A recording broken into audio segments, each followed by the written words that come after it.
Hi hello ನಮಸ್ಕಾರ.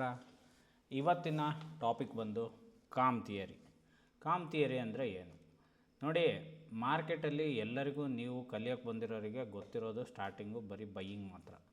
Selling ಅಂತ ಒಂದು ವರ್ಡ್ ನೀವು ಕೇಳಿರ್ತೀರಿ, ಆದರೆ ಸೆಲ್ಲಿಂಗ್ ಹೇಗೆ ಮಾಡೋದು ಗೊತ್ತಿರಲ್ಲ. ಸೊ ಭಾಳ ಜನ ಬೈ ಮಾಡೋಕ್ಕೆ ಹೋಗಿ ಪ್ರೀಮಿಯಮ್ಗಳು ಕಮ್ಮಿ ಇರುತ್ತೆ, ಇನ್ವೆಸ್ಟ್ಮೆಂಟ್ ಕಮ್ಮಿ ಇರುತ್ತೆ ಅಂತ ಲಾಸ್ ಮಾಡ್ಕೊಂಡ್ರೆ ಜಾಸ್ತಿ.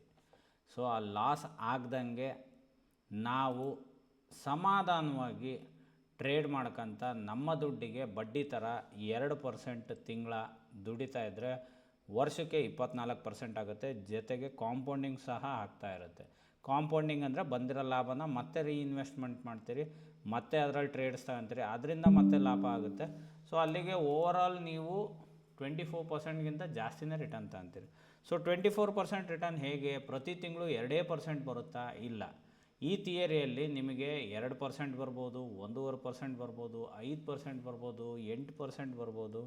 ಸೊ ಆನ್ ಆ್ಯನ್ ಆ್ಯಾವ್ರೇಜ್ ನೀವು 12 ತಿಂಗಳಲ್ಲಿ ನೀವು ಲೆಕ್ಕ ಮಾಡಿದಾಗ ಸೊ ನಿಮಗೆ ಆನ್ ಆ್ಯನ್ ಆ್ಯಾವ್ರೇಜು 2% ಬರ್ಬೋದು. 12 ತಿಂಗಳಲ್ಲಿ 2 ತಿಂಗಳು ಲಾಸ್ ಕೂಡ ಆಗ್ಬೋದು. ಆ ಲಾಸು ಲಾಭ ಎಲ್ಲ ಮೈನಸ್ ಮಾಡಿದರೆ ನೀವು 24% year on year, month on month ನೀವು 2% ರಿಟರ್ನ್ನ ಎಕ್ಸ್ಪೆಕ್ಟ್ ಮಾಡ್ಬೋದು ನಿಮ್ಮ ಟೋಟಲ್ ಇನ್ವೆಸ್ಟ್ಮೆಂಟ್ ಮೇಲೆ. ಸೊ ಏನಪ್ಪ ಈ ಕಾಮ್ ಥಿಯರಿ ಅಂದರೆ ನೆಮ್ಮದಿಯಾದ ದುಡ್ಡು. ಈಗ ನೀವು ನಿಮ್ಮ ಹತ್ರ ಇರೋ ದುಡ್ಡನ್ನು ಯಾರಿಗೋ ಬಡ್ಡಿ ಬಿಟ್ಟು ₹2 ಬಡ್ಡಿಗೆ 1 ತಿಂಗಳು ಕಾಯ್ತೀರಿ. ಆ 1 ತಿಂಗಳಾದಮೇಲೆ ಅದು ಅವನಿಗೆ ಫೋನ್ ಮಾಡಿ ಅವನಿಗೆ ಅಣ್ಣಯ್ಯ ಅಪ್ಪಯ್ಯ ಅಂತೇಳಿ ದುಡ್ಡು ಇಸ್ಕೋಬೇಕು. ಕೆಲವೊಂದು ಸರಿ ಬರುತ್ತೆ, ಸ್ವಲ್ಪ ವರ್ಷಗಳು ಅವ್ನು ಕಟ್ಟಿದ ಮೇಲೆ ಅವನೂ ಸರಿಯಾಗಿ ಬಡ್ಡಿ ಕೊಡಲ್ಲ, ಬೆನ್ನತ್ತಿ ಇಸ್ಕೋಬೇಕು. ನಮ್ಮ ದುಡ್ಡನ್ನೇ ನಮ್ಗೆ ಹೋಗೋದು ಇಸ್ಕೋಬೇಕು. ಸೊ ಆ ಲೆವೆಲಿಗೆ ನಾವು ಇಸ್ಕೊಳಕ್ಕೆ ರೆಡಿ ಇರ್ತೀವಿ. ಇಲ್ಲಿ ನೆಮ್ಮದಿಯಾಗಿ 2% ಕೊಡುತ್ತೆ, ಏನೂ ಮಾಡೋಂಗಿಲ್ಲ. ಡೇ 1 ಅಂದರೆ ವೀಕಿನ ಲಾಸ್ಟ್ ವೀಕ್, ಈ ಮಂತ್ ಎಕ್ಸಾಂಪಲ್ ಜಾನ್ವರಿ ಅಂದರೆ ಜಾನ್ವರಿ ಲಾಸ್ಟ್ ವೀಕಲ್ಲಿ ನಾವು ನಮ್ಮ ಈ ಟ್ರೇಡ್ನ ಡಿಪ್ಲಾಯ್ ಮಾಡ್ತೀವಿ ಅಂದರೆ ಟ್ರೇಡ್ನ ಪಂಚ್ ಮಾಡಿ ಅದನಂತರ 4 ವಾರಗಳನ್ನ ಇದನ್ನು ರೈಡ್ ಮಾಡ್ತೀವಿ. ಸೊ ರೈಡ್ ಮಾಡೋದು ಅಂದರೆ ಹೇಗೆ ಅಂದರೆ ಈ ಪೊಸಿಷನ್ನ ನಾವು ಏನೂ ಮಾಡಲ್ಲ, ಸುಮ್ಮನೆ ನೆಮ್ಮದಿ ಕುತ್ಕೊಳ್ಳೋದಕ್ಕೆ ಕಾಮ್ ಥಿಯರಿ ಅಂತ ಕರೆಯೋದು ಇದನ್ನು. ಸೊ ಈ ಕಾಮ್ ಥಿಯರಿ ಹೇಗೆ ವರ್ಕ್ ಆಗುತ್ತೆ ಅಂದರೆ, ಸೊ ನಿಮಗೆ ಒಂದು ರೇಂಜ್ ಹೇಳ್ತೀನಿ. ಈಗ ಆ ಕಾಮ್ ಥಿಯರಿದು ಫಸ್ಟ್ ರೂಲು, ಇಷ್ಟು ಸ್ಟಾಕ್ಸ್ನ ಬಿಟ್ಟು ಬೇರೆ ಯಾವ ಸ್ಟಾಕಲ್ಲೂ ವರ್ಕ್ ಆಗಲ್ಲ. ಸೊ ಈ ಸ್ಟಾಕ್ಗಳ್ದು ಒಂದು ವಾಚ್ ಲೀಸ್ಟ್ ನಿಮಗೇನು ಕಾಣ್ತಾ ಇದೆಯೋ ಒಂದು ಸ್ಕ್ರೀನ್ಶಾಟ್ ಹೊಡ್ಕೊತಿರೋ, ಇಲ್ಲ ನೀವೇ ಸಪ್ರೇಟಾಗಿ ಒಂದು ವಾಚ್ ಲೀಸ್ಟ್ನ ಈ ಥರ ಮಾಡ್ಕೊಂಬಿಡಿ. ಇದನ್ನು ಬಿಟ್ಟು ಮತ್ತೆ ಯಾವುದೋ ಪ್ರಯೋಗ ಮಾಡೋಕ್ಕೆ ಹೋಗಿ ನೀವು ಲಾಸ್ ಮಾಡ್ಕೊಂಡ್ರೆ ಅದಕ್ಕೆ ನಾನು ಜವಾಬ್ದಾರಲ್ಲ. ಸೊ ನಾನು ಯಾವುದೇ ರೀತಿಯ ಸೆಬಿ ರಿಜಿಸ್ಟರ್ಡ್ ಅಡ್ವೈಸರ್ ಅಲ್ಲ, ನಾನು ಯಾವುದೇ ರೀತಿಯ ಸೆಬಿ ರಿಜಿಸ್ಟರ್ ನಿಮಗೆ ರೆಕಮೆಂಡೇಷನ್ ಕೊಡುವಂಥ ವ್ಯಕ್ತಿನೂ ಅಲ್ಲ. ನಾನು ಕೇವಲ ನನ್ನ ನಾಲೆಡ್ಜಿಗೆ ಸೀಮಿತವಾದಂಥ ಇನ್ಫಾರ್ಮೇಷನ್ನ ನಿಮ್ಮ ಹತ್ರ ಶೇರ್ ಮಾಡ್ತಾಯಿದ್ದೀನಿ. ಇದು ಕೇವಲ ನಾಲೆಡ್ಜ್ ಪರ್ಪಸ್ಸಿಗಾಗಿ ಮಾತ್ರ, ಯಾವುದೇ ಥರ ಬೈ ಆ್ಯಂಡ್ ಸೆಲ್ ರೆಕಮೆಂಡೇಷನಿಗಲ್ಲ. ಸೊ ಕಾಮ್ ಥಿಯರಿ ವರ್ಕ್ ಆಗೋದು ಇಷ್ಟು ಸ್ಟಾಕ್ಗಳಲ್ಲಿ: Reliance, TCS, Infosys, ITC, Hindustan Unilever, Pidilite, Grasim, UltraTech, Maruti, Ambuja cement, Bajaj finance, Asian paint, Tata steel, Tata consumer, SBI card, Nestle India. 1 2 3 4 5 6 7 8 9 10 11 12 13 14 15 16 stock.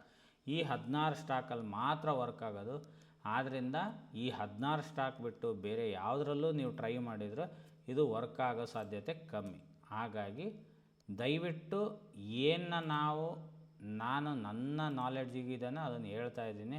So ನಾನು ಅರ್ಥ ಮಾಡ್ಕೊಂಡಿದ್ದೀನೋ ಅದನ್ನು ನಿಮಗೆ ನಾನು ತಿಳಿಸ್ತಾ ಇದ್ದೀನಿ.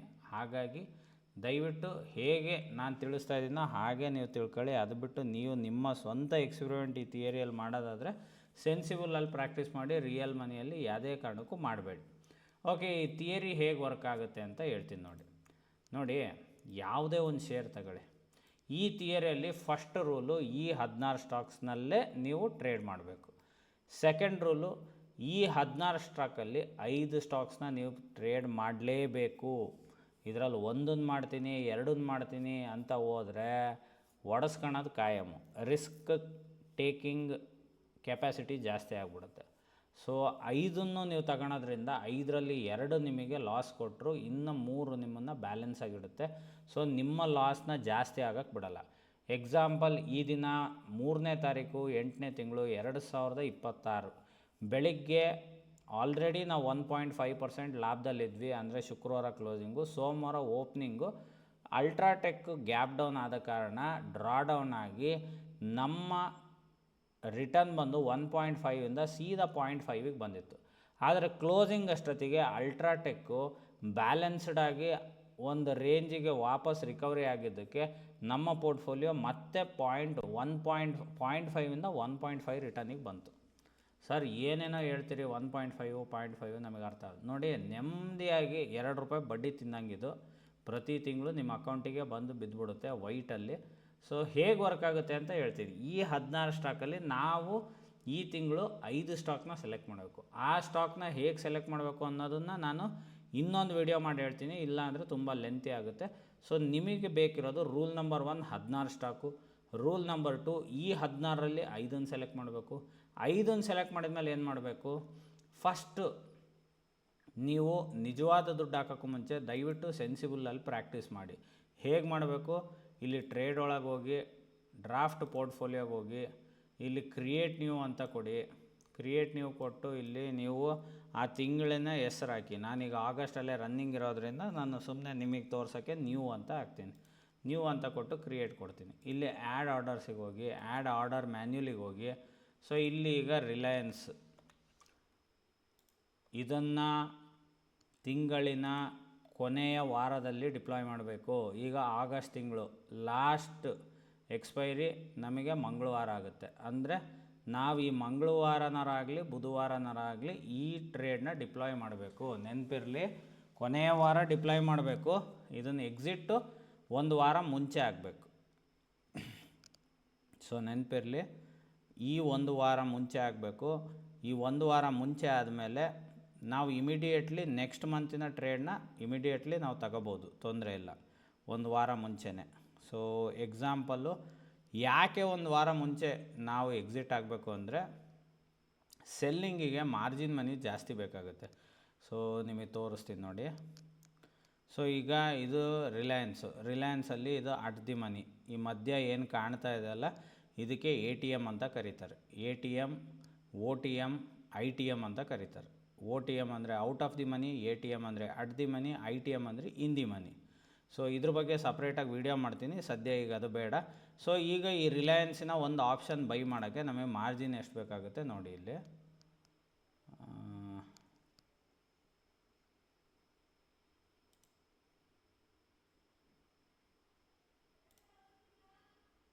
ಇಲ್ಲಿ ಸ್ಟ್ರಾಟಜಿ ಬಿಲ್ಡರಿಗೆ ಹೋಗ್ಬಿಡ್ತೀನಿ, ಅಲ್ಲಿ ನಿಮಗೆ ತೋರ್ಸೋಕ್ಕೆ ಈಸಿ ಆಗುತ್ತೆ. ರಿಲಯನ್ಸ್ ಬೈ. ಸೊ ರಿಲಯನ್ಸ್ನ ಬೈ ಮಾಡೋಕ್ಕೆ ನಿಮಗೆ ಬೇಕಾಗಿರೋದು ₹12,850. ಇದು 500 ಕ್ವಾಂಟಿಟಿ ಬೈ ಮಾಡುತ್ತೆ ಆಪ್ಷನ್ನ. ಇದಕ್ಕೆ ಬೇಕಾಗಿರೋ ಬಂಡವಾಳ ಕೇವಲ ₹12,850. ಅದನ್ನೇ ನೀವು ಸೆಲ್ ಮಾಡ್ತೀರಿ ಅಂತ ಹೋದರೆ ಇಲ್ಲಿ ನೋಡಿ ಎಷ್ಟು ಕೇಳುತ್ತೆ, ₹1,14,000. ಸೊ ₹1,14,000 ಬರೀ ಒಂದು ಲಾಟಿಗೆ ಕೇಳುತ್ತೆ. ಬೈ ಮಾಡೋಕ್ಕೆ ಕೇವಲ 12,500. ಆವಾಗ ನಿಮಗೆ ಆಸೆ ಬರುತ್ತೆ, 12,500 ತಗೊಂಬಿಡೋಣ, ಲಾಭ ಆಗಿಬಿಡುತ್ತೆ, ನಾವು ಲಾಭ ಬುಕ್ ಮಾಡಿಬಿಡೋಣ, ಲಕ್ಷ ಚಿಲ್ಲರೆ ಇಷ್ಟೊಂದು ಬಂಡವಾಳ ಹಾಕೋದು ಬೇಕಾಗಿಲ್ಲ ಅಂತ. ಸೊ ಅಲ್ಲೇ ಇರೋದು ಮ್ಯಾಜಿಕ್ಕು. ಯಾವಾಗ ನಾವು ಕಮ್ಮಿ ಬಂಡವಾಳದಲ್ಲಿ ಜಾಸ್ತಿ ದುಡ್ಡು ಮಾಡೋಣ ಅಂತ ಹೋಗ್ತೀವೋ ಅವತ್ತು ದುಡ್ಡು ಆಗಲ್ಲ. ಯಾವತ್ತು ಜಾಸ್ತಿ ದುಡ್ಡು ಹಿಡ್ಕೊಂಡು ಕಮ್ಮಿ ಲಾಭ ಮಾಡೋಣ ಅಂದರೆ ಅದು ಸಾಧ್ಯ. ಸೊ ₹10,000 ಹಿಡ್ಕೊಂಬಂದು ಲಕ್ಷ ಮಾಡ್ತೀನಿ ಅನ್ನೋದು ತುಂಬ ಕಷ್ಟ. ಲಕ್ಷ ಹಿಡ್ಕೊಂಬಂದು 10,000 ಮಾಡ್ತೀನಿ ಅನ್ನೋದು ತುಂಬ ಈಸಿ. ಸೊ ಇದು ಸೆಲ್ಲಿಂಗಿಗೆ ಮಾರ್ಜಿನ್ ಇಷ್ಟು ಕೇಳುತ್ತೆ, ಬೈಯಿಂಗಿಗೆ ಮಾರ್ಜಿನ್ ಇಷ್ಟು ಕೇಳುತ್ತೆ. ಸೊ ನೀವು ಇಲ್ಲಿ ನೋಡ್ತಾ ಇದ್ದೀರಿ, ಇಲ್ಲಿ ಸೈಡಿಗೆ ತೋರಿಸ್ತಾ ಇದೆ. ಆದರೆ ಇದನ್ನು ಒಂದೇ ಲೆಗ್ ಸೆಲ್ ಮಾಡಿದಾಗ ನಿಮಗೆ ₹1,14,000 ತೋರಿಸುತ್ತೆ. ಅದಕ್ಕೆ ಇನ್ನೊಂದು ಲೆಗ್ ಸೆಲ್ ಮಾಡಿದರೆ ನೋಡ್ರಿ, ಇಲ್ಲಿ ಬರೀ ಇನ್ನು ₹20,000 ₹25,000 ಎಕ್ಸ್ಟ್ರಾ ಹಾಕಿದರೆ 2 ಲೆಗ್ ಅಂದರೆ 1000 ಕ್ವಾಂಟಿಟಿ ಆಯಿತು. ಸೊ 1000 ಕ್ವಾಂಟಿಟಿ ಆಗೋದ್ರಿಂದ ಈ ಥರ 2 ಲೆಗ್, ಇದಕ್ಕೆ ಲೆಗ್ ಅಂತ ಕರೀತಾರೆ. ಇದು CE ಸೈಡು ನೀವು ಎಂಟ್ರಿ ತಗೊಂಡ್ರೆ 1 ಲೆಗ್ಗು, PE ಸೈಡ್ ತಗೊಂಡ್ರೆ ಇದಕ್ಕೆ 1 ಲೆಗ್ ಅಂತ ಕರೀತಾರೆ. ಸೊ ಈ ಲೆಗ್ಗನ್ನು ಹೇಗೆ ಸೆಲೆಕ್ಟ್ ಮಾಡಬೇಕು ಅಂತ ಹೇಳ್ತೀನಿ. ಸೊ ಮಾರ್ಜಿನ್ ಬಂದು ಲಕ್ಷ ಚಿಲ್ಲರೆ ಬೇಕಾಗುತ್ತೆ ಒಂದೊಂದು ಸ್ಟಾಕಿಗೆ ಅಟ್ ದಿ ಮನಿ ತಗೊಂಡ್ರೆ. ಸೊ ನಾವೇನು ಮಾಡ್ತೀವಿ, ನಾವು ಇನ್ ದಿ ಮನಿ ತಗೊತೀವಿ. ಸೊ ಆ ಇನ್ ದಿ ಮನಿನೂ ಹೇಗೆ ತಗೊತೀವಿ, ಕ್ಯಾಲ್ಕುಲೇಟ್ರ್ ಓಪನ್ ಮಾಡ್ಕೊಳ್ಳಿ. ಕ್ಯಾಲ್ಕುಲೇಟ್ರ್ ಓಪನ್ ಮಾಡಿ ಪ್ರೆಸೆಂಟ್ ಮಾರ್ಕೆಟ್ ರೇಟ್ ಏನಿದೆ, ಯಾವುದು ಸ್ಟಾಕ್ 5 ನೀವು ತಗೊಂತೀರೋ ಅದರದ್ದು ಪ್ರೆಸೆಂಟ್ ಟ್ರೇಡಿಂಗ್ ರೇಟ್ ಅಂದರೆ ಅಟ್ ದಿ ಮನಿ 1319 ರೂಪಾಯಿ, 1319 ರೂಪಾಯಿ ಪ್ಲಸ್ 10% ಮಾಡಬೇಕು. ಅಲ್ಲಿಗೆ 1450 ರೂಪಾಯಿ. 1450 ರೂಪಾಯಿ ಎಲ್ಲಿದೆ, ನಾವು ಆ ಲೆಗ್ ಹತ್ರ ಹೋಗ್ತೀವಿ. 1450ಕ್ಕೆ ಹೋಗಿ ಇಲ್ಲಿ ಈಗ ಆಗಸ್ಟ್ ಮಂತು, ನಾವು ಆಗಸ್ಟ್ ಲಾಸ್ಟ್ ವೀಕ್ನ ಸೆಲೆಕ್ಟ್ ಮಾಡಬೇಕು. ಒಂದು ನಿಮಿಷ, ಆಗಸ್ಟ್ 25th ಎಕ್ಸ್ಪೈರಿ 1450. ಓಕೆ, ಇದನ್ನು ಸೆಲ್ ಆಯ್ತಾ. ಮತ್ತೆ ಕ್ಯಾಲ್ಕುಲೇಟ್ರಿಗೆ ಹೋಗಬೇಕು. 1319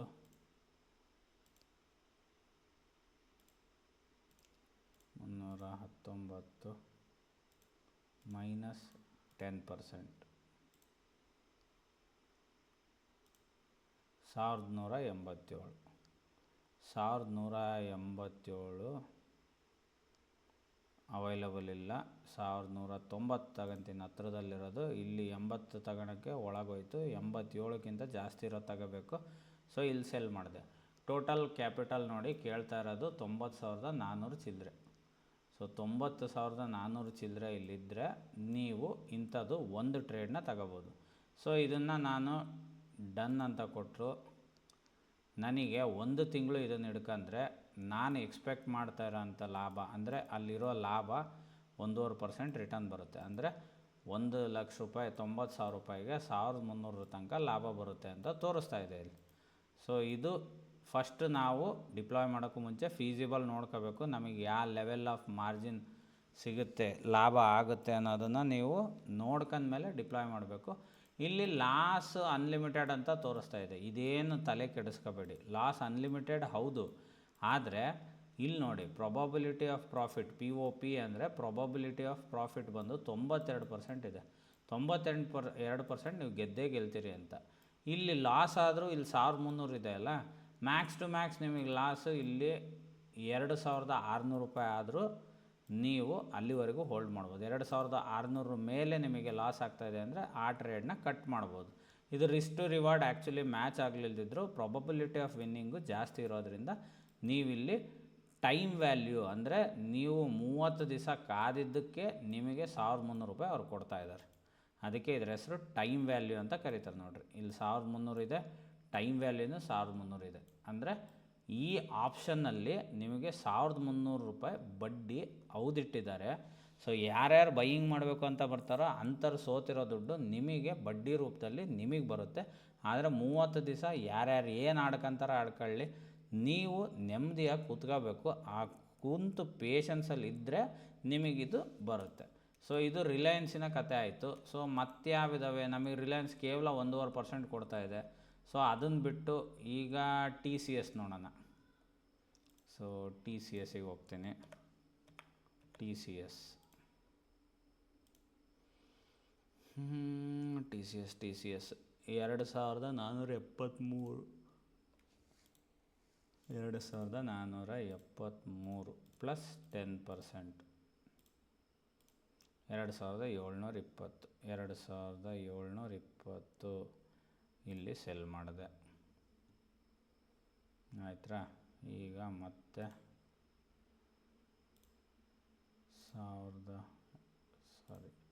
2,473 ಮೈನಸ್ 10%, 2,225, 2,225, 220, 25 ಅಂದರೆ 40. ಇದನ್ನು ಡನ್ ಕೊಟ್ಟೆ. ಸೊ ಇಲ್ಲಿ ನೋಡಿ ಕ್ಯಾಪಿಟಲ್ ಬೇಕಾಗಿರೋದು 89,698. ಇದೇ ಒಂದು ಲೆಗ್ ಆದರೆ ನಿಮಗೆ ನೋಡಿ 47,000 ಬೇಕು. 2 ಲೆಗ್ಗು ಇದು, ಒಂದು ಲೆಗ್ ಆದರೆ ಇಲ್ಲಿ 70,000 ಬೇಕು. 2 ಲೆಗ್ ಆದರೆ ಬರೀ 89,000 ಬೇಕು. ಸೊ ಅದರಲ್ಲಿ ಪ್ರೊಬಬಿಲಿಟಿ ಆಫ್ ಮ್ಯಾಕ್ಸಿಮಮ್ ಪ್ರಾಫಿಟ್ ನಮಗೆ ಎಷ್ಟಿದೆ, 3.9%. ನಾವು ಹಾಕಿರೋ ಬಂಡವಾಳಕ್ಕೆ 3.9% ತನಕ ಲಾಭ ಎಕ್ಸ್ಪೆಕ್ಟ್ ಮಾಡ್ಬೋದು. ಲಾಸ್ ಇದ್ರ ಡಬಲ್ ಹೋಗೋ ತನಕನೂ ನಾವು ವೆಯ್ಟ್ ಮಾಡ್ಬೋದು. ಇದರಲ್ಲಿ ಟೈಮ್ ವ್ಯಾಲ್ಯೂ ಇರೋದ್ರಿಂದ ನಿಮಗೆ ಮ್ಯಾಕ್ಸಿಮಮ್ ಟೈಮ್ ಅಷ್ಟು ಆಗೋದಿಲ್ಲ. 85% ಆಫ್ ಪ್ರೊಬಬಿಲಿಟಿ ಆಫ್ ವಿನ್ನಿಂಗ್ ಇದೆ, ಅಂದರೆ ಟ್ರೆಂಡಿಂಗ್ ಹೋಗಬಾರ್ದು. ಸೊ ಈ ದುಡ್ಡು ನಿಮಗೆ ಹೇಗೆ ಬರುತ್ತೆ, ಇದು ತೀಟ ಅಂತ ಕರೀತಾರೆ. ಈ ತೀಟ ನಿಮಗೆ ಹೇಗೆ ಬರುತ್ತೆ, ಇದ್ರ ಬಗ್ಗೆ ಸಬ್ಜೆಕ್ಟ್ ಬೇರೆಯೇ ಮಾಡ್ತೀನಿ. ಆದರೆ ಕಾಮ್ ಥಿಯರಿನ ಫಸ್ಟ್ ಅರ್ಥ ಮಾಡ್ಕೊಳ್ಳಿ. ಸೊ ತೀಟ ಅಂದ್ರೇನು, ಗಾಮ ಅಂದ್ರೇನು, ನಾನು ನಿಮಗೆ ತೀಟ ಬಗ್ಗೆ ಒಂದು ಸಪ್ರೇಟ್ ವಿಡಿಯೋ ಮಾಡ್ತೀನಿ. ಸೊ ಇದೇ ರೀತಿ ನೀವು 5 ಸ್ಟಾಕ್ಸ್ನ ನೀವು ಸೆಲೆಕ್ಟ್ ಮಾಡ್ಕೋಬೇಕು. 5 ಸ್ಟಾಕ್ಗಳ್ನ ಸೆಲೆಕ್ಟ್ ಮಾಡ್ಕೊಂಡು, ಈಗ ಟಿ ಸಿ ಎಸ್ ಆಯಿತು, ಐ ಟಿ ಸಿ ನೋಡೋಣ. ಐ ಟಿ ಸಿ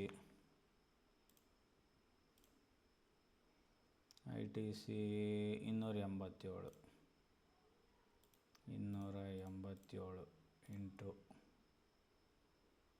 ಪ್ಲಸ್ 10% 315 ರೂಪಾಯಿ. 315 ಇಲ್ಲಿ ಸೆಲ್ ಕೊಟ್ಟೆ. 287 ಮೈನಸ್ 10% 258.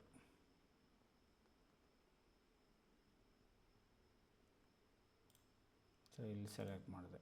ಸೊ ಇಲ್ಲಿ ಬರೀ 1.2% ಇದೆ. ರಿಲಯನ್ಸಲ್ಲೂ ಕಮ್ಮಿ ಇದೆ, ಇದರಲ್ಲೂ ಕಮ್ಮಿ ಇದೆ. ಸೊ ಯಾವ ಸ್ಟಾಕಲ್ಲಿ ನಿಮಗೆ ಮೋರ್ ದ್ಯಾನ್ 2% ಸಿಗುತ್ತೋ ಅಂಥ ಸ್ಟಾಕ್ಗಳ್ನ ನೀವು ಸೆಲೆಕ್ಟ್ ಮಾಡಬೇಕು. ಅಂಥ ಸ್ಟಾಕ್ಸು ಈ ತಗೊಂತಾ ಇರೋ ತಿಂಗಳಲ್ಲಿ ಜಾಸ್ತಿ ಮೂಮೆಂಟ್ ಆಗೋಲ್ಲ, ಅಂದರೆ 10% ಮೇಲೂ ಹೋಗಲ್ಲ, 10% ಕೆಳಗೂ ಹೋಗಲ್ಲ, ಅಂಥ ಸ್ಟಾಕ್ಸ್ನ ಹಿಡಿಬೇಕು. ಎಕ್ಸಾಂಪಲ್ ನಿಮಗೆ ಚಾರ್ಟಲ್ಲಿ ತೋರಿಸ್ತೀನಿ. ಎಕ್ಸಾಂಪಲ್ ಈ ಟಿ ಸಿ ಎಸ್ನೇ ಹಿಡಿಯೋಣ. ಸೊ ಡೈಲಿ ಚಾರ್ಟಲ್ಲಿ ಎಲ್ಲ ಇಂಡಿಕೇಟ್ರ್ ಆಫ್ ಮಾಡಿಬಿಡೋಣ. ಇದ್ರ ಈ ಸ್ಟ್ರಾಟಜಿ ಮಜಾ ಏನು ಅಂದರೆ, ಒಂದು ತಿಂಗಳಲ್ಲಿ ನಿಮಗೆ 10% ಮೂಮೆಂಟ್ ಆಗಬಾರ್ದು. ಸೊ ಇದು ಕಳೆದ ತಿಂಗಳು ಜುಲೈ. ಸೊ ಇಲ್ಲಿ ಸ್ಕೇಲ್ ಇದೆ, ಸ್ಕೇಲ್ ತಗೊಳ್ಳೋಣ. ಜುಲೈಯಲ್ಲಿ ಮಾರ್ಕ್ ಮಾಡೋಣ. ಓಪನಿಂಗಿಂದ ಜುಲೈ 31 ತನಕ,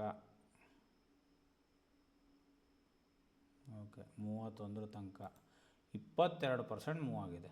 ನಮಗೆ 10%ಗಿಂತ ಜಾಸ್ತಿ ಮೂವ್ ಆದರೆ ಲಾಸ್ ಸ್ಟಾರ್ಟ್ ಆಗಿಬಿಡುತ್ತೆ. ಲಾಸ್ ಅನ್ಲಿಮಿಟೆಡ್ ಇರ್ತದೆ. ನಾವು ಹಿಡ್ಕೊಂತ ಕುಂತಿದ್ರೆ ಅನ್ಲಿಮಿಟೆಡ್ ಆಗಿ ಲಾಸು ನಮಗೆ ನೆಗೆಟಿವ್ ಬರುತ್ತೆ. ಇದು ಈ ತಿಂಗಳು ಯಾಕೆ ಅಂದರೆ ಕಾಸ್ಪಿ ಮಾರ್ಕೆಟ್ ಬಿದ್ದಿದ್ದರಿಂದ, ಐ ಟಿ ಮಾರ್ಕೆಟ್ ಎದ್ದಿರೋದ್ರಿಂದ 22% ಟಿ ಸಿ ಎಸ್ಸು ಬರೀ ಒಂದು ತಿಂಗಳಲ್ಲಿ ರಿಟರ್ನ್ ಕೊಟ್ಟಿದೆ. ಸೊ ಅದ್ರ ಬದಲು ನಾವೇನು ಮಾಡಬೇಕು, ಹೋದ ತಿಂಗಳು ಚೆಕ್ ಮಾಡೋಣ. ಹೋದ ತಿಂಗಳು ಎಷ್ಟು ಕೊಟ್ಟಿದೆ, 1ನೇ ತಾರೀಕು. 1ನೇ ತಾರೀಕಿಂದ ಅಪ್ ಸೈಡು ಬರೀ 5.8% ಕೊಟ್ಟಿದೆ, ಡೌನ್ ಸೈಡು 13% ಕೊಟ್ಟಿದೆ. ಸೊ ಹೋದ ತಿಂಗಳು ಸ್ವಲ್ಪ ವಾಲೆಟಲ್ ಇತ್ತು, ಆದರೆ ಹೋದ ತಿಂಗಳು ನೋಡಿ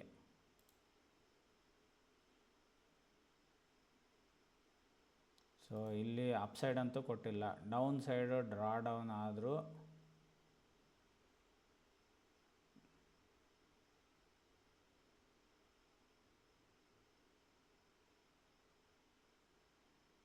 $11.35% ಕೊಟ್ಟಿದೆ. ಸೊ ಈ ಥರ ಸೈಡ್ ವೇಸ್ ಹೋಗಬೇಕು. ಈ 11 ನಿಮಗೆ 1% ಲಾಸ್ ಕೊಡ್ತು. ಐ ಟಿ ಸ್ಟಾಕ್ಸ್ ಪ್ರೆಜರಲ್ಲಿದ್ದು, ನಾನು ಅದನ್ನೇ ತೋರಿಸ್ತಾ ಇರೋದ್ರೆ ಬೇರೆದು ತೋರಿಸ್ತೀನಿ. ಸೊ ಆದರೂ ಹಿಂದಿನ ತಿಂಗಳು ನಿಮಗೆ 7.9% ಮೇಲೋಗಿದೆ, ಕೆಳಗಡೆ ಏನು 0.04% ತೊಂದರೆ ಇಲ್ಲ. ಈ ತಿಂಗಳು ನೀವು ಸಂಪೂರ್ಣ ಲಾಭ ತಗೊಂಡಿರ್ತೀರಿ. ಯಾವಾಗ, ಏಪ್ರಿಲು. ಸೊ ಐ ಟಿ ಪ್ರೆಜರಲ್ಲಿದ್ದು ಐ ಟಿ ಬಿಟ್ಟು ಹಾಕೋಣ. ನಿಮಗೆ ಗ್ರಾಸಿಮ್ ತಗೊತೀನಿ. ಗ್ರಾಸಿಮ್ ನೋಡಿ, ಜೂನ್ ತಿಂಗಳಲ್ಲಿ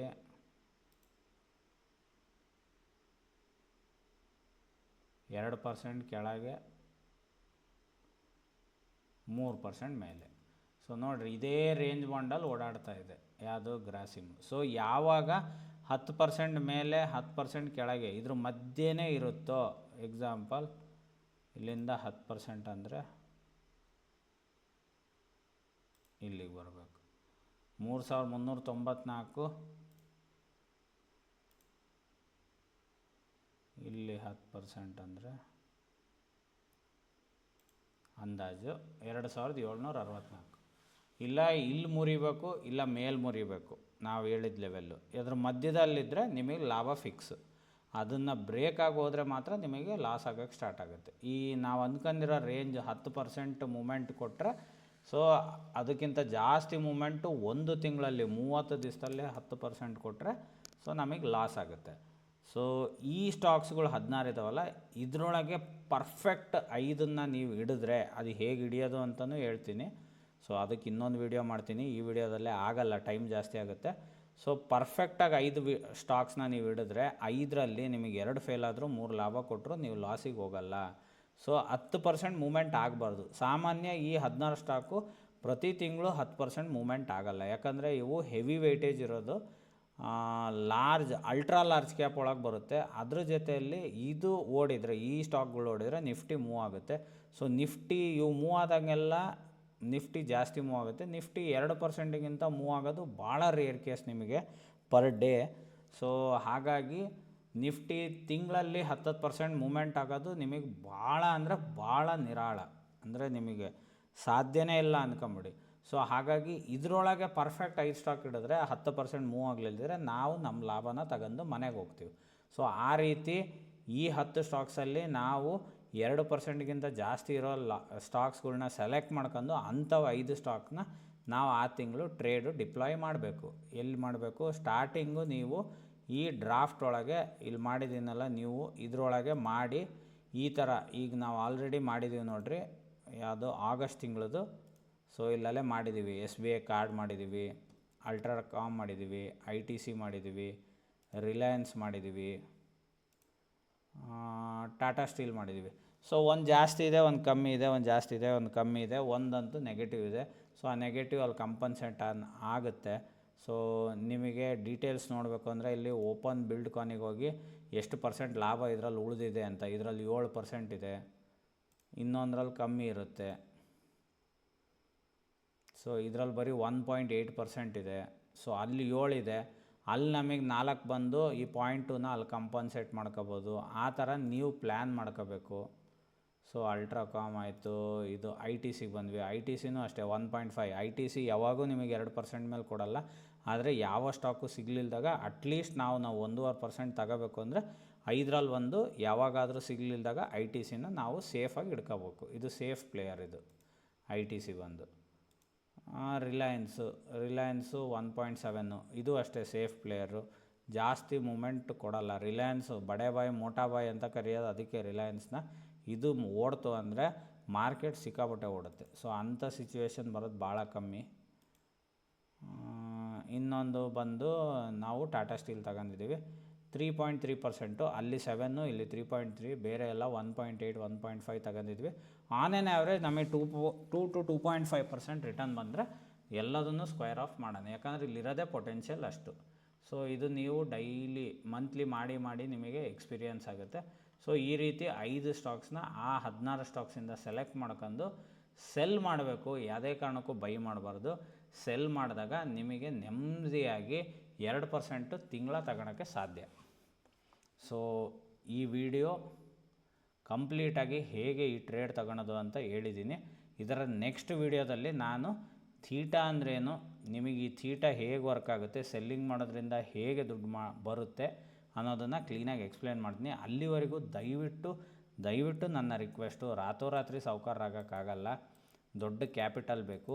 ಈ ಕಾಮ್ ಥಿಯರಿನ ನೀವು ಟ್ರೇಡ್ ಮಾಡಬೇಕು ಅಂದರೆ ಅಟ್ಲೀಸ್ಟ್ 7 ಲಕ್ಷ ಕ್ಯಾಪಿಟಲ್ ಇರಬೇಕು, ಇಲ್ಲ 5 ಲಕ್ಷ ಸ್ಟಾಕ್ಸ್ ಹೋಲ್ಡಿಂಗ್ ಇರಬೇಕು, ಪ್ಲಸ್ 2 ಲಕ್ಷ ಕ್ಯಾಪಿಟಲ್ ಇರಬೇಕು ಕ್ಯಾಶ್ ಹೋಲ್ಡಿಂಗ್ಸಿಗೆ.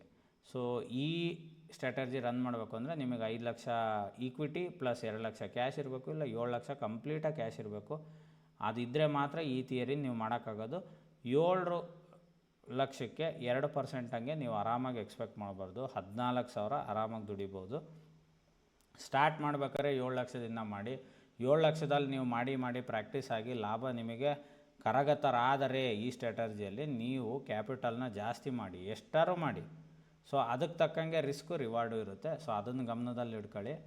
ಸೊ ಇದು ಈ ಸ್ಟ್ರಾಟಜಿಯ ಒಂದು ಔಟ್ಲೈನ್ ನಾನು ನಿಮಗೆ ಹೇಳ್ಕೊಟ್ಟಿರೋದು. ಇದರೊಳಗೆ ಸ್ಟಾಕ್ನ 5ನ್ನ ಹೇಗೆ ಸೆಲೆಕ್ಟ್ ಮಾಡಬೇಕು, ಥೀಟಾ ಹೆಂಗೆ ವರ್ಕ್ ಆಗುತ್ತೆ ಇದನ್ನು ಮುಂದಿನ ವೀಡಿಯೋದಲ್ಲಿ ಹೇಳ್ತೀನಿ. ಮುಂದಿನ ವೀಡಿಯೋದಲ್ಲಿ ಥೀಟಾ ಹೆಂಗೆ ವರ್ಕ್ ಆಗುತ್ತೆ ಹೇಳ್ತೀನಿ. ಅದ್ರ ಮುಂದಿನ ವೀಡಿಯೋದಲ್ಲಿ ಹೇಗೆ 5 ಸ್ಟಾಕನ್ನೇ ಸೆಲೆಕ್ಟ್ ಮಾಡಬೇಕು ಅಂತ ಹೇಳ್ಕೊಡ್ತೀನಿ. ಸೊ ಯಾರು 7 ಲಕ್ಷ ಕ್ಯಾಪಿಟಲ್ ಹಿಡ್ಕೊಳಕ್ಕೆ ಸಾಧ್ಯನೋ ಅಂಥವ್ರು ಮಾತ್ರ ಈ ಟ್ರೇಡ್ ಮಾಡಿ. 1-2 ಸ್ಟಾಕ್ ಇದರಲ್ಲಿ ಮಾಡಿದರೆ ನೀವು ಲಾಸ್ ಮಾಡ್ಕೊಂಡ್ರೆ ಆಮೇಲೆ ರಿಕವರಿ ಮಾಡೋಕ್ಕೆ ಭಾಳ ಕಷ್ಟ ಆಗುತ್ತೆ. ಸೊ ನೀವು ಬೇರೆ ಕಡೆ ನೋಡಿರ್ಬೋದು, ಟ್ರೇಡಿಂಗ್ ದುಡ್ಡು ಇಸ್ಕೊಂಡು ಹೇಳ್ಕೊಡೋರು ಹೇಳ್ತಾರೆ, ನೀವು 10,000 ತರ್ರಿ, ಲಕ್ಷ ಮಾಡಿಕೊಡ್ತೀವಿ, ಆಲ್ಗೋ ಮಾಡಿಕೊಡ್ತೀವಿ, ಲಕ್ಷ ತನ್ನಿ, ಕೋಟ ಮಾಡಿಕೊಡ್ತೀವಿ. ಸುಳ್ಳು. ನಾನು ಎಲ್ಲದನ್ನೂ ಮಾಡಿದ್ದೀನಿ. 10,000 ರೂಪಾಯಿಂದ ಹಿಡಿದು 10 ಲಕ್ಷದವರೆಗೂ ಕ್ಯಾಪಿಟಲ್ ಹಾಕಿ ಅದನ್ನು ಕರಗಿಸಿದ್ದೀನಿ. ಸೊ ಅದು ಕರಗಿಸಿ ಖಾಲಿಯಾಗಿ ಅದಾದಮೇಲೆ ನಮಗೆ ಅರ್ಥ ಆಗಿದ್ದು ಇದು ಕ್ಯಾಪಿಟಲ್ ಗೇಮ್. ದುಡ್ಡಿದ್ರೆ ದುಡ್ಡು ಆಗುತ್ತೆ. ಇದರಲ್ಲಿ ಸಣ್ಣ ಅಮೌಂಟ್ ತಂದು ನಾವು ಇವನ್ನೆಲ್ಲ ಪ್ರಾಕ್ಟೀಸ್ ಮಾಡಿ ಟ್ರೇಡ್ ಮಾಡಿ ಬರೀ ದುಡ್ಡು ಕಳ್ಕೊಂತೀವಿ ಹೊರತು ದುಡ್ಡು ಬರಲ್ಲ. ಸೊ ಯಾರಿಗೆ ಈ ದುಡ್ಡು ಮಾಡಬೇಕು ಅನ್ನೋದಿದ್ರು 7 ಲಕ್ಷ ಕ್ಯಾಪಿಟಲ್ನ ರೆಡಿ ಮಾಡ್ಕೊಳ ಶಕ್ತಿ ಬರಲಿ ನಿಮಗೆ. ಅದಾದಮೇಲೆ ಆಗಲ್ಲ ಅಂದರೆ 5 ಲಕ್ಷ ಈಕ್ವಿಟಿ, 2 ಲಕ್ಷ ಕ್ಯಾಶ್ ಇಷ್ಟಾರು ಇರಲೇಬೇಕು. ಈಕ್ವಿಟಿ ಅಂದರೆ ಯಾವಾರು ಶೇರ್ಸು. ಆ ಶೇರ್ಸು ಹೇಗಿರಬೇಕು, ಪ್ಲಡ್ಜ್ ಮಾಡಬೇಕು. ಯಾವುದೋ ರಾಮಶ್ಯಾಮ ಬಾಮ ಅಂತಲ್ಲ, ಪ್ಲಡ್ಜಬಲ್ ಸ್ಟಾಕ್ಸ್ ಅಂತ ಇರುತ್ತೆ. ಎಲ್ಲ ಬ್ರೋಕರ್ ಹತ್ರನೂ ಪ್ಲಡ್ಜಬಲ್ ಸ್ಟಾಕ್ಸ್ ಅಂತ. ಆ ಸ್ಟಾಕ್ಸ್ನೇ ಬೈ ಮಾಡಿ ಹೋಲ್ಡ್ ಮಾಡಿರಬೇಕು. ಅದನ್ನು ಪ್ಲಡ್ಜ್ ಮಾಡಿದಾಗ ನಿಮಗೆ 80% ಮಾರ್ಜಿನ್ ಮನಿ ಸಿಗುತ್ತೆ. ಇನ್ನು 2 ಲಕ್ಷ ಬಫರಿಂಗ್ ಇರಬೇಕು. ಹಾಗೂ ನಿಮಗೆ ಅಡ್ಜಸ್ಟ್ಮೆಂಟಿಗೆ ಬೇಕಾಗುತ್ತೆ. ಇಲ್ಲ ಅಂದರೆ ನಿಮ್ಮ ಲಾಸ್ನ ಅವರು ನಿಮ್ಮ ಹೋಲ್ಡಿಂಗ್ಸಲ್ಲಿ ಅಡ್ಜಸ್ಟ್ ಮಾಡಿಬಿಡ್ತಾರೆ. ಸೊ ಆದ್ದರಿಂದ ಗಮನದಲ್ಲಿರಲಿ. ಇದರ ಹೆಸರು ಕಾಮ್ ಥಿಯರಿ. ಸೊ ಇದಕ್ಕೆ 7 ಲಕ್ಷ ಕ್ಯಾಪಿಟಲ್ ಬೇಕೇ ಬೇಕು, ಇಲ್ಲ 5 lakh equity plus 2 lakhs cash. So ಇದನ್ನು ನೆಮ್ಮದಿಯಾಗಿ ಟ್ರೇಡ್ ಮಾಡೋರಿಗೆ ಮಾತ್ರ ಈ ಟ್ರೇಡು. ಹರಿಬರಿಯಲ್ಲಿ ನಾಳೆನೇ ನಾನು ಸಾವ್ಕಾರ ಆಗ್ತೀನಿ ಅನ್ನೋರು ಮಾಡೋಕ್ಕೆ ಹೋಗಬೇಡಿ. ಇದು 30 ದಿವಸ ಪೇಷನ್ಸಾಗಿ ಕೂತ್ಕೋಬೇಕು. ನೀವು ಕೂತ್ಕೊಂಡ್ರೆ ದುಡ್ಡಾಗೋ ಅಂಥ ಥಿಯರಿ ಹಾಗೇ ಆಗುತ್ತೆ ದುಡ್ಡು. ಸೊ ಇದರಲ್ಲಿ ನಾನು ಯಾವುದೇ ಸೆಬಿ ರಿಜಿಸ್ಟರ್ಡ್ ಅಲ್ಲ. ನಾನು ಕಲ್ತಿರೋ ವಿದ್ಯೆನ ನಿಮಗೆ ಇಲ್ಲಿ ಫ್ರೀಯಾಗಿ ನಾಲೆಡ್ಜನ್ನ ಶೇರ್ ಮಾಡ್ತಾಯಿದ್ದೀನಿ. ನಾನು ಹೇಳ್ತಾ ಇರೋದು ಯಾವುದೇ ಬೈ ಆ್ಯಂಡ್ ಸೆಲ್ ರೆಕಮೆಂಡೇಷನ್ ಅಂತ ತಗೋಬೇಡಿ. ಸೊ ನೀವೇನೇ ಲಾಭ ನಷ್ಟ ಮಾಡಿದ್ರೂ ಅದಕ್ಕೆ ನಾನು ಹೊಣೆಗಾರ ಆಗಿರುವುದಿಲ್ಲ. ಇದೇ ಥರ ಇಂಟ್ರೆಸ್ಟಿಂಗ್ ವೀಡಿಯೋಗಳನ್ನ ನಾನು ಮಾಡ್ತಾ ಇರಬೇಕು ಅಂದರೆ ದಯವಿಟ್ಟು ನೀವು ನಿಮ್ಮ ಸ್ನೇಹಿತರಿಗೆ ಹೇಳಿ. ಈ ಚಾನಲ್ಗೆ ಹೊಸ ಸಬ್ಸ್ಕ್ರೈಬರ್ಸ್ನ ತನ್ನಿ. ಇನ್ನೂ ಹೆಚ್ಚಿನ ವಿದ್ಯೆ ಇದ್ರ ಬಗ್ಗೆ ನಾನು ಹೇಳ್ಕೊಡ್ತೀನಿ. ನನಗೂ ಒಂದು ಪ್ರೋತ್ಸಾಹ ಸಿಗುತ್ತೆ. ಈ ವಿಡಿಯೋ ನೋಡಿದ ಮೇಲೆ ದಯವಿಟ್ಟು ಕಮೆಂಟ್ ಹಾಗೂ ಲೈಕ್ ಮಾಡೋದನ್ನ ಮರಿಬೇಡಿ. ಇದೇ ಥರ ಇಂಟ್ರೆಸ್ಟಿಂಗ್ ವೀಡಿಯೋಗಳಿಗೆ ಚಿಕ್ಕದಾಗ ಒಂದು ಲೈಕು, ಸ್ವೀಟಾಗಿ ಒಂದು ಕಮೆಂಟು, ನಿಮ್ಮ ಆರ್ಟಲ್ಲಿರೋ ಸಬ್ಸ್ಕ್ರೈಬ್ ಬಟನ್ನ ಒತ್ತೋದನ್ನ ಮರಿಬೇಡಿ.